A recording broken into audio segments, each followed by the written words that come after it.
Bună ziua frumoși mei gemeni, bine ați venit dragii mei, astăzi facem etalarea bonus.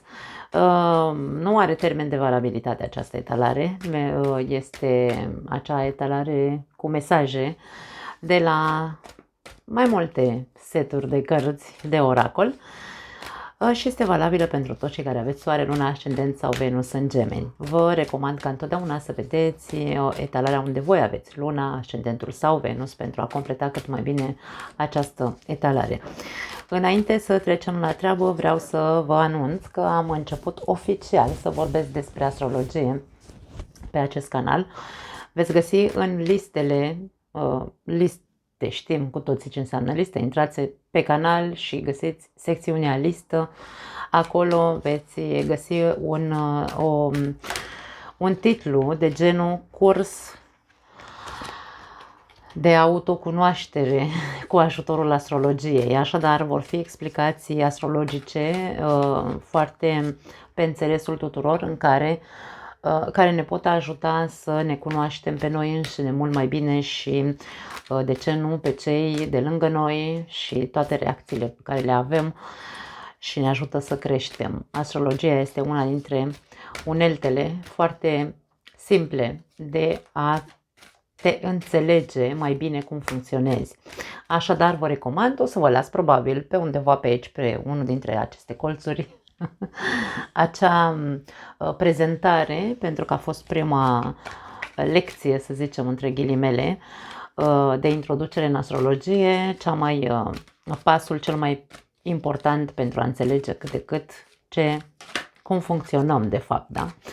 Bun. Dacă nu sunteți interesați de astrologie pentru a vă autocunoaște, nu e nicio problemă, dar țin să vă anunț că este deja pe canal. Hai să vedem. Începem cu 3 mesaje din acest minunat oracol, să vedem care sunt ele pentru voi, alte mesaje în plus care trebuie să le auziți de la mine. Ok, avem două au sărit, două deodată. Hai să vedem. Oportunitate, avem primul mesaj. Pentru unii dintre voi poate că este vorba despre o altă oportunitate. Nu știu dacă se referă, nu am indicii care să-mi spună că se referă la ceva anume în viața ta, pur și simplu simt să-ți transmit că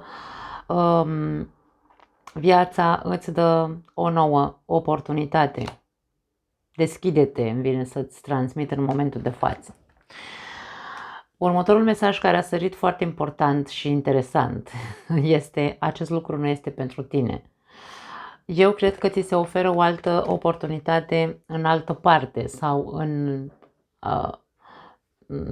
înspre altceva decât înspre ceea ce tu vrei să mergi. Atenție! Dacă vorbim despre iubire, poate că viața are altceva pentru tine și tu ții din adins să te agăți de ceva care nu e ce trebuie.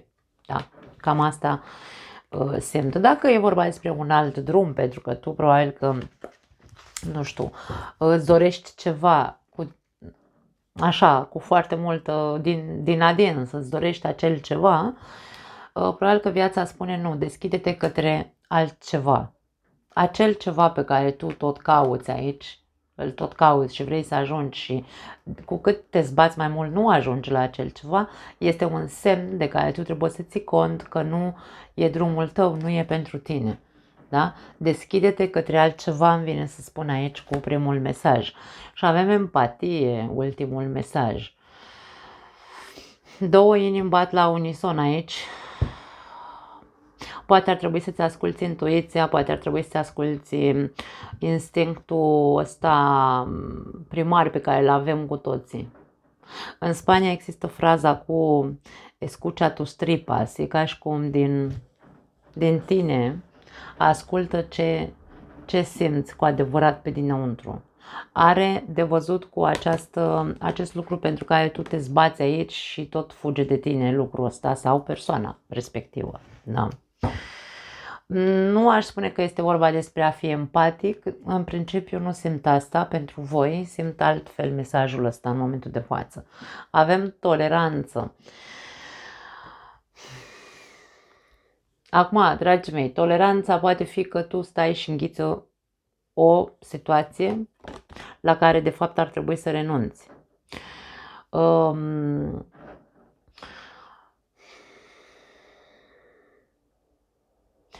Dacă e vorba despre iubire totuși pentru unii dintre voi,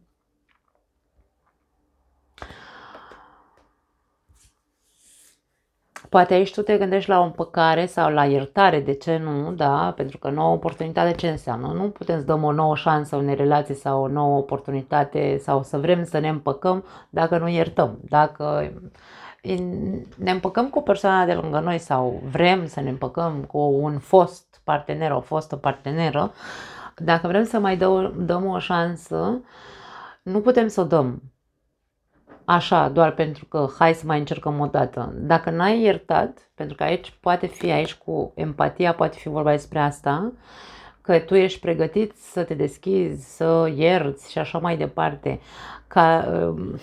Da? După ce ai tolerat cine știe ce chestii la persoana respectivă, dar încă îți dorești o altă oportunitate, aici mesajul ei nu e pentru tine. Nu mai insista atât. Nu pot să zic altceva. Da? Interesant. Hai să vedem.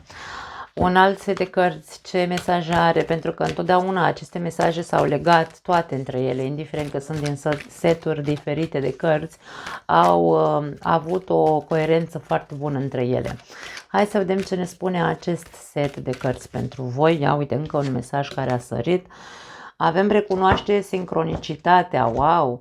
N-a ieșit niciodată, cred, nu-mi sună în momentul de față dacă a ieșit la o altă zodie vreodată. Avem o femeie care țese la, cum se numea, șmecheria asta. Nu-mi vine acum în minte. Țese, na, asta știu, că țese aici, da? Face o pătură, o ceva. Mesajul zice așa: ia-ți notițe cu toate evenimentele sincronice, da? Care s-au tot repetat într-un fel sau altul, sau și coincidențele care se întâmplă în viața ta. Fii conștient că nimic nu se întâmplă așa, din accident.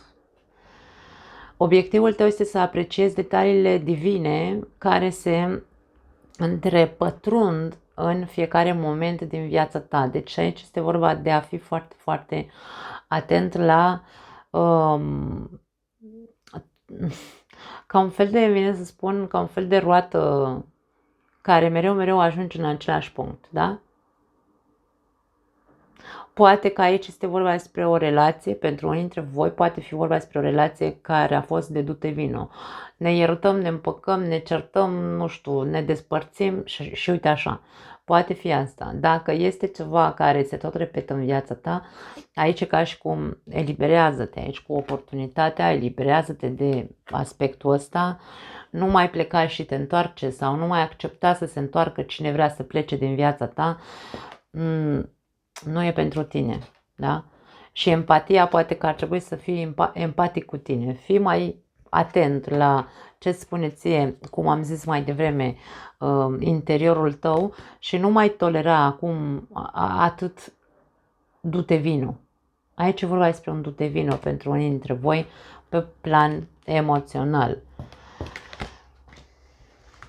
Hai să mai vedem un mesaj. Abandonează resentimentele. Avem o imagine cu o persoană care are inimi în aceste palme, da? Ține un grup de inimi, dar sunt negre. Aici a strâns foarte mult resentiment, ură ar putea să fie. Da? Identifică un sentiment de ranchiună, dacă vrei, de care tu ai nevoie să scapi. E ca și cum scapă de acele sentimente de ranchiună. Fii conștient că toate tipurile de resentimente sunt veninoase și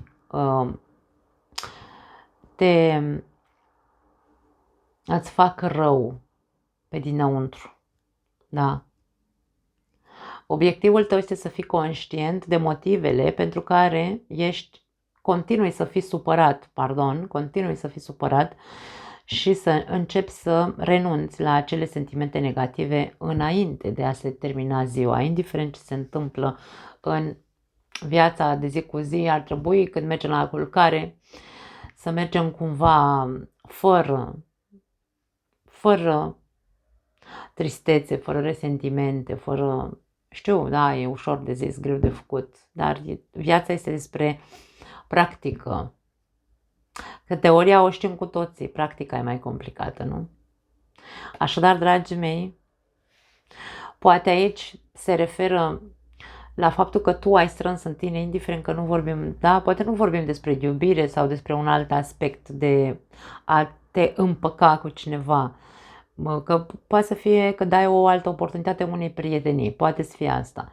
Dar aici e vorba despre dacă tu recunoști acele sincronicități și vezi că mereu și mereu cu anumite persoane din viața ta ajungi să te umpli de negreală, așa, da? Inima ta devine, sau sufletul tău devine din ce în ce mai negru, mai urâcios, îmi vine să zic, dar nu urâcios pentru că urăști, ci urâcios pentru că te urâțește lumea sau evenimentele. Mesajul ăsta cu nu e pentru tine este asta, renunță odată pentru totdeauna, observă care sunt acele sincronicități care se tot repetă în viața ta, evenimente, da, care se tot repetă și care te înnegresc pe dinăuntru și renunță la ele, da? Nu mai sta de vorbă cu persoane negative, nu mai sta de vorbă cu, nu mai accepta aceste persoane care sunt du-te vino, acum vin, acum dispar din viața ta, sau dacă tu ești cel care acum vii, acum te duci, atenție, poate fi și asta, da? Aici e ca și cum dă-ți, Doamne, voie odată să trăiești ca omul, liber, fără niciun fel de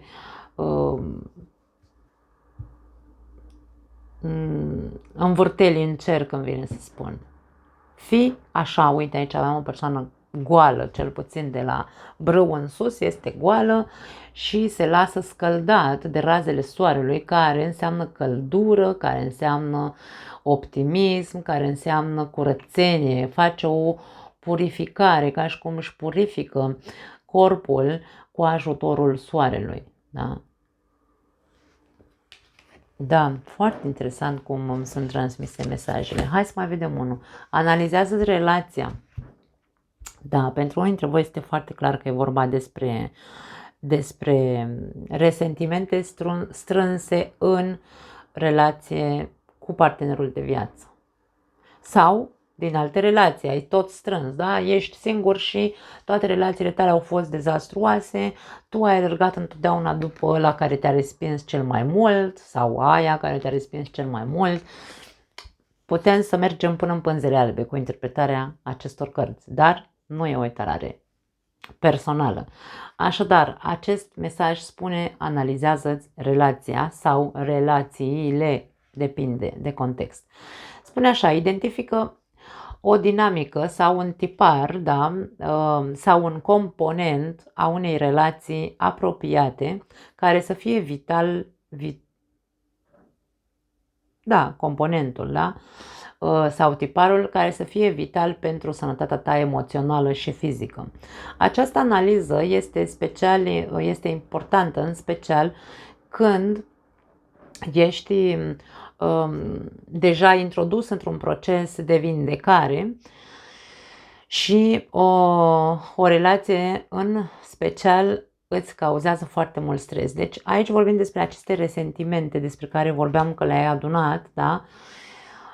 Și e momentul să începi să vezi care este dinamica faptului că se strâng resentimente în tine, care este componentul acelei relații sau acelor relații sau tiparul acelor relații pe care le ai sau acestei relații pe care o ai, ca să-ți dai seama că îți dăunează sănătatea, da? Sau îți dăunează din punct de vedere al sănătății psihice, emoționale și fizice implicit. Analiza este foarte importantă mai ales când ești introdus într-un proces de vindecare, da? Dacă tu încerci să te faci bine, pentru că aici ai inima neagră, să zicem, da? Ai tot strâns în tine ceva, încerci să te vindeci, că e vorba în relația ta sau în relațiile pe care le-ai adunat în timp, tu fii foarte atent la o relație în concret care îți cauzează foarte mult stres sau acele dinamici despre care vorbeam, sincronicitățile ce se repetă între tine și toate persoanele cu care tu intri în relații, care ajung să te umple de resentimente. Da? S-a înțeles? Sigur s-a înțeles. Dacă relația ta este o uniune sănătoasă, celebrează, sărbătorește acest lucru, îți spune acest mesaj. Obiectivul tău este ca relația ta să fie parte calitativă din viața ta sau să înveți să ai relații de calitate. Cam asta vrea să ne spună acest mesaj. Wow! La capătul cărților reflectează asupra orgoliului și a ego-ului. Poate avem o mare problemă pentru unii dintre voi.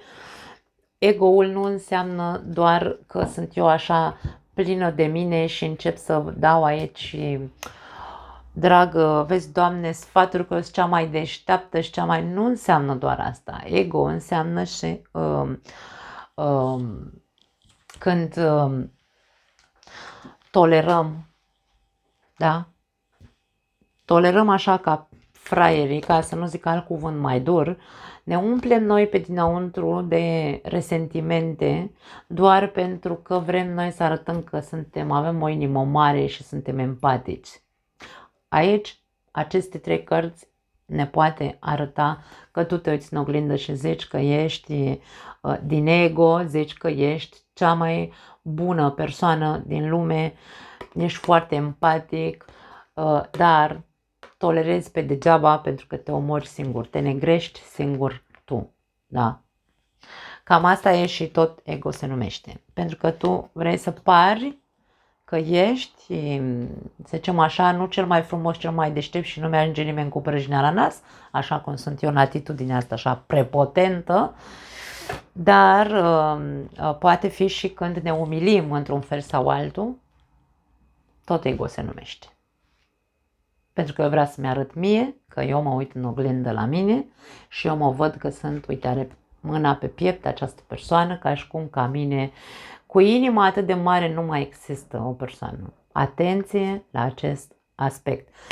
Aceste mesaje eu nu mi le scot din burtă, aceste mesaje sunt ca și cum sunt mie transmise într-un fel de propoziții, ca să zic așa, pentru cine are nevoie să le audă. Dacă deranjez într-un fel sau altul, nu este pentru că sunt eu prepotentă, ci este pentru că ceea ce toate aceste cărți încearcă să ne exprime este ceea ce spun. Eu sunt așa, ce mi-e în gușă și în căpușă, ce văd aia spun, cui nu-i place și nu se simte comod, îmi pare rău pentru voi, dragii mei. Vă dau dreptul sau aveți dreptul, dacă vreți să mă înjurați, puteți să o faceți. Eu nu mă simt niciodată rănită de mesajele urâte care le primesc sau de hateri, pentru că eu ceea ce fac nu fac pentru a critica sau a devaloriza persoanele, ci dimpotrivă pentru a încerca să le deschid ochii că nu sunt ok. Și na, ăsta e felul meu de a face tarot. Na, nu pot să zic altceva. Hai să vedem. Ce ne spun îngerii iubirii? Să vedem dacă are legătură cu iubirea ce vedem aici sau cu ce vor ei să ne spună. Chimie avem aici. Ne spune că tu simți o atracție foarte magnetică față de cineva. Da, nu pot să zic altceva aici.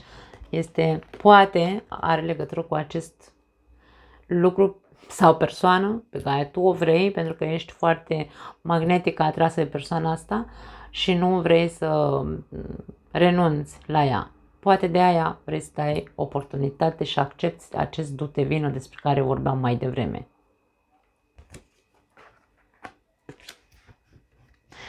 Chimia, când vorbim despre chimie, ce e chimia, dragii mei? Chimia sunt hormonii din noi care țopăie, cum zic eu câteodată, da, mie îmi place să zic că țopăie hormonii, care ne fac să ori să ne ducem pe cărări din floare în floare, că ne simțim atrași de toată lumea, ori cu o singură persoană avem noi așa chimia aia sexuală încât nu putem să rupem relația cu persoana respectivă și intrăm în relații în care acceptăm o grămadă de prostii și du-te vină tot timpul, da? Na, pentru unii dintre voi avem acest aspect. Contemplează-ți viața amoroasă cu optimism, ne spune următorul mesaj.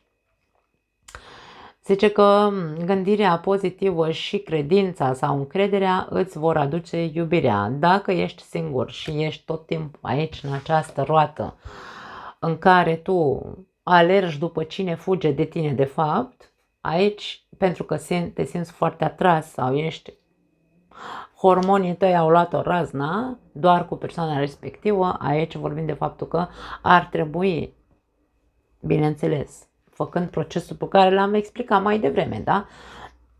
Te uiți și vezi ce sincronicități se întâmplă cu persoana asta, nu mai strânge în tine și așa mai departe, nu mai repet ca să nu fiu așa ca o moară stricată și încearcă să fii încrezător, da?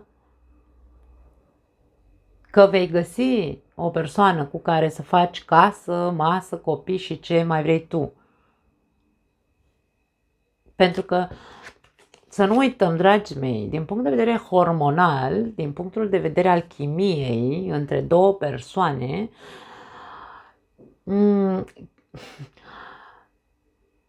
toată nebuneala și îndrăgosteala după o perioadă se duce. Nu putem să menținem, să zicem așa,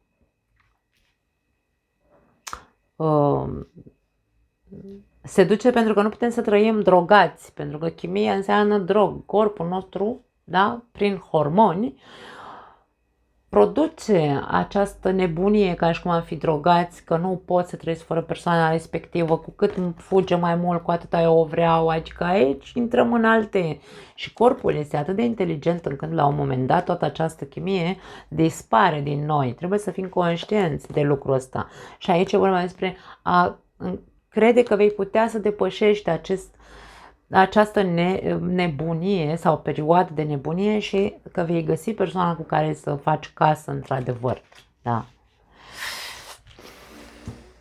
Dacă ești deja într-o relație, aici este vorba despre anumite lucruri care se repetă între voi, care poate n-ar trebui să le mai faceți, n-ar trebui să le mai strângeți, n-ar trebui să le mai tolerați și pur și simplu să analizezi ce stresează această relație sau ce vă stresează în această relație. În loc să adunați resentimente față de vai, ce relație de căcat am, pardon, îmi cer scuze, mă ia valul și pe mine. În loc să stai așa și să-ți bați capul, că vezi, Doamne, am o relație nașpa, mai bine pune, Doamne, mâna și întreabă-te, vezi, uite-te și vezi ce se repetă. Nu mai dau oportunități peste oportunități dacă nu reușiți să iertați anumite lucruri, dacă alergați cai vers pe pereți amândoi după lucruri care nu vă sunt benefice, da? În relația voastră. Despre asta e vorba. Și faptul că aici ni se spune contemplează-ți viața amoroasă cu optimism. Aici avem optimism, oportunitate, curățare dacă vrei, da, purificare. Ne punem în papucii celuilalt, vedem, Domne, și ăla are o inimă, și ăla simte, hai să vedem ce Dumnezeu facem cu relația noastră. Nu mai avem chimie între noi, lipsește atracția. Faceți ceva, mergeți, dragii mei, la terapie de cuplu. Sunt o grămadă de lucruri pe care le putem face și în loc să stăm așa să ne negrim sau să murim în acea relație dând oportunități peste oportunități, nevăzând de fapt că există un tipar de repetitivitate între noi, aici Facem ceva sau nu facem? Contemplează-ți viața amoroasă cu optimism. Ori, da? Ori ne reparăm sau ne facem bine relația, ori ne despărțim, pentru că dacă stați în resentimente și strângeți fiecare dintre voi tot felul de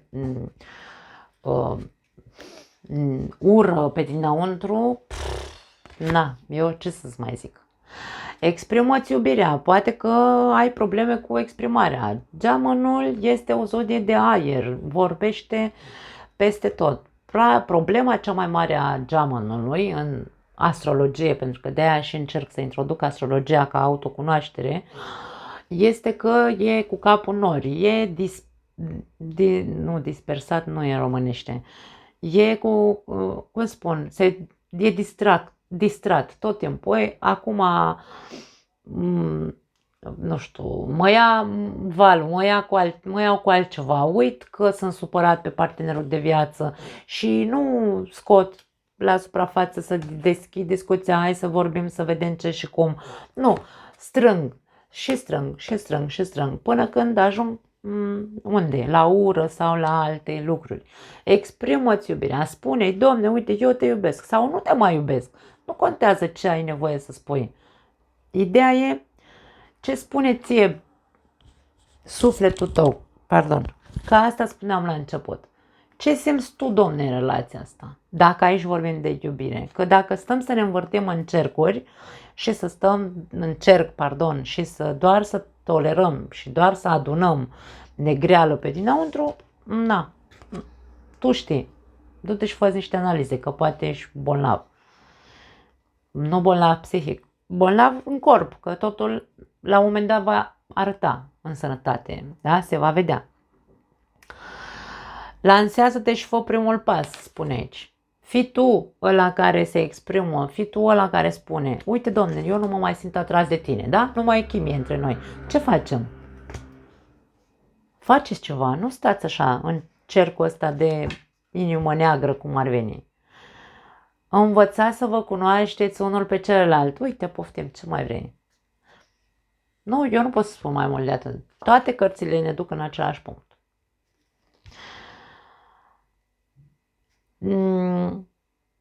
Deschizându-vă unul către celălalt sau exprimând unul celuilalt secretele cele mai bine păstrate, să zicem așa, da? Adică ce adunați aici fiecare dintre voi, la asta se referă. E foarte interesantă talarea voastră, nu știu a cui este povestea asta. Veți întări conexiunea care vă unește, da? Despre asta e vorba aici, dragii mei. Faceți ceva, că e ca și cum vă învârtiți aici într-o roată în care doar se adună și nu sunt lucruri bune care se adună din câte se observă. Nu mai fiți egoici, dacă e vorba despre ego aici, sau orgolioși, nu mai fiți orgolioși, asta vreau să zic, da? Foarte interesant, wow! Pentru cei singuri, această combinație de cărți, dacă tu ești așa, nu știu, poate nu ai o relație de Doamne ajută, pentru că tot timpul alergi doar după persoana care doar te simți atras fizic, da? Doar după sex și accepti să vină să plece din viața ta, vrei doar persoana asta în viața ta sau habar n-am care e dinamica relației tale. Aici e vorba despre a te deschide cu adevărat către iubire, da? Către iubire, nu către chimie. Atenție, e o mare diferență. Hai să mai vedem niște mesaje. Și voi, cei singuri, învățați să cunoașteți persoana cu care intrați în contact. Nu doar sex, ce mișto e sexul între noi, dar în rest nu avem nimic altceva. Încercați să vă cunoașteți cu adevărat persoanele cu care intrați în contact, pentru că după aia vă obsedați și alergați doar după acele persoane care n-au nicio treabă cu dragostea, dacă vrei. Da, a sărit pajul de pământ. Pajul de pământ, pajul de monede, vine cu mesajele următoare. Studii sau student, aici mai repede, avem o persoană cu cartea în mână, cu o scrisoare în mână, ca și cum a primit, cum e la ăștia, la americani, scrisoarea de acceptare la facultate, cum ar veni. Are mesajul pregătit sau este pregătit să înceapă studiile și are mesajul de fericire. Avem această persoană, are zâmbetul pe buze, e super fericit că începe o nouă viață. Ce vrea să ne spună aceste mesaje? Deja mi se ridică părul așa la ceafă și îmi transmite așa următoarea frază pentru voi. Bineînțeles că nu avem cum să trecem, să sărim peste etape.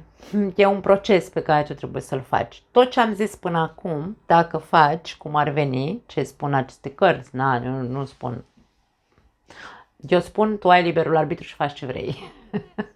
Și cărțile spun același lucru. Ideea că tarotul este un ghid dacă orgoliul nostru acceptă să fie un ghid. Dacă nu, rămânem în continuare aici, în resentimente, în ură, în habar n-am.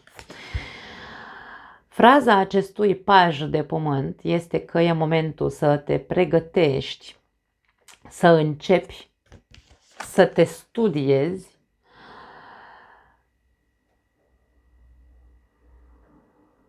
să te pregătești, să muncești cu tine. Așa cumva cu bucurie, ca și cum să te bucuri de proces. Da?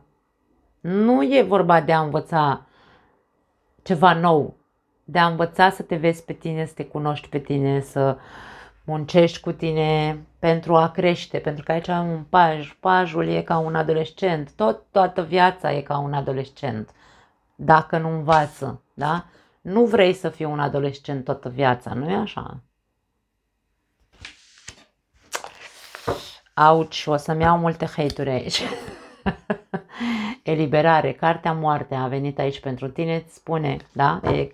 Ce-am simțit și mai devreme, un fel de purificare. Se accentuează acest aspect că ai nevoie să purifici în tine ceva, ca și cum să o iei cumva de la zero, să înveți să începi cu tine, să înveți să te cunoști pe tine, să știi cum să te ajuți să crești, îmi vine să zic. Acest mesaj, această carte vine cu mesajele final, transformare și libertate. Nu trebuie să finalizăm lucruri în viața noastră dacă acele lucruri nu ne lasă o lecție care să ne transforme, care să ne ajute să renaștem, care să ne ajute să ne eliberăm de tot, da? Să ne eliberăm să ne purificăm, să îngropăm, să zicem, metaforic vorbind, persoana care eram cândva și să eliberăm această esență a noastră cu care toți ne-am născut, în care să devenim persoane care trăiesc liber, dar nu vorbim despre libertatea despre care vorbeam mai devreme cu chimia, da? Nu despre asta e vorba. Liberi și într-un fel sau altul fericiți, da? Pentru că în sfârșit încep o viață nouă. Aici vorbim despre o transformare pe care tu trebuie să intri într-un proces de transformare radicală în ceea ce te privește pe tine ca persoană. Nu vorbim despre celălalt. Lasă-i pe ceilalți, centrează-te pe tine, vine să spun. Dă-ți ție o altă oportunitate la viață, la renaștere, dacă vrei. E ca și cum cartea moartea în această imagine, ca și cum de aici se naște o nouă persoană. Da? 4 de pământ avem aici, care vine cu următoarele mesaje.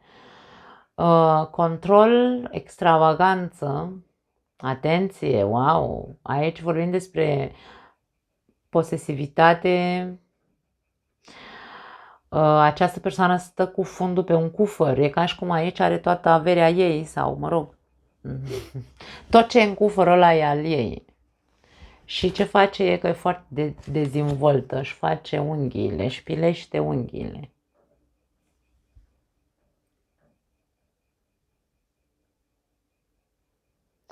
Are lacăt la dulapul de haine, că aici e ca și cum ar fi într-un dormitor, are un lacăt acolo.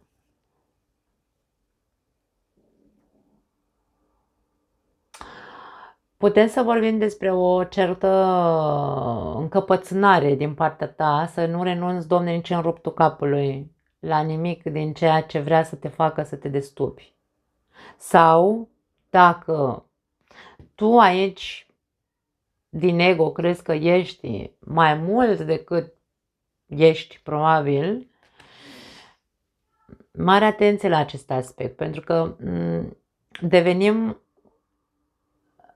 căpoși, foarte căpoși, pentru că ceea ce noi credem, așa e, Domne, nici în ruptul capului n-are cum nimeni să-mi zică mie altceva, da? Atenție mare la acest aspect, acest mesaj nu cred că a ieșit pe degeaba. Renunță la control, renunță la extravaganță, renunță la a te crede poate mai mult decât sau mai stabil decât tu crezi că ești, sau mai structurat, pentru că ai numărul 4 care înseamnă structură, sau serios, nu știu. Voi știți care e fixul aici. 4 de monede este o persoană fixistă care posedează ceva sau are în posesia ei un cufăr care crede că se află toată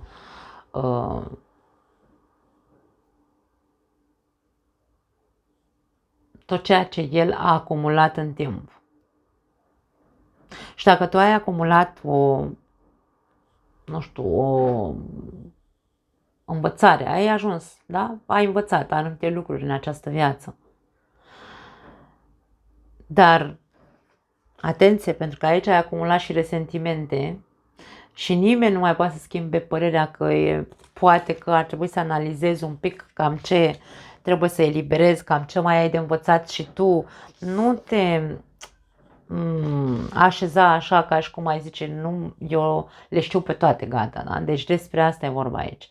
Mare atenție pentru unii dintre voi este acest aspect. 5 de foc avem aici, 5 de bâte îl avem aici, care a vrut să se arate la capătul cărților, care vine cu următoarele mesaje, conflicte,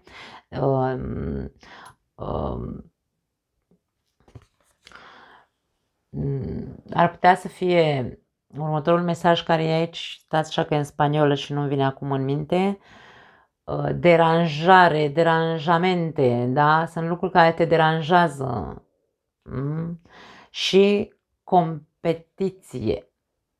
Poate aici se referă la unii dintre voi că sunt multe lucruri care vă deranjează, sunt multe lucruri care vă produc conflicte interioare. Această persoană stă într-un cerc, da? Aceste 5 bâte îl încercuiesc și are mâna așa la cap, ca și cum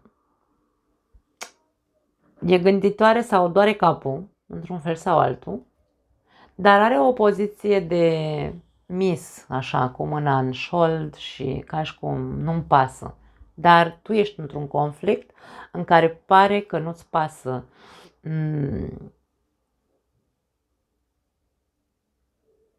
Ceva din exterior pare că nu te afectează, dar te afectează.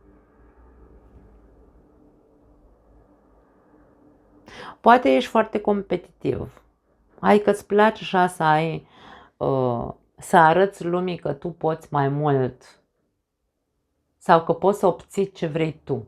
Când vorbim de o competiție, ca și cum nu mă las până n-ajung acolo. Dacă vrei să demonstrezi cuiva ceva, demonstrează-ți ție. Nu ar trebui să ne centrăm pe exterior, să demonstrăm nimănui nimic, ci nouă înșine. Da? Sunt orgolios de ceea ce am în viața asta. Dar tu, atenție, întreabă-te, Care e orgoliul tău cel mai mare în această viață? Ce ai acumulat în cufărul ăsta și nici Dumnezeu nu te dă jos de acolo, de pe el? În afară de frustrări. Pentru că ăstea există în cufărul tău. Analizează-te și analizează relațiile și vezi ce nu e pentru tine, vezi ce merită să păstrezi în viața ta și ce nu. Nu fi frivol aici, îmi vine să zic. Nu știu de ce mi iese mesajul ăsta. Dragii mei, sper că n-am deranjat foarte tare. Astea sunt mesajele, nu pot să zic altceva. Vă pup. Ne vedem data viitoare. Ciao.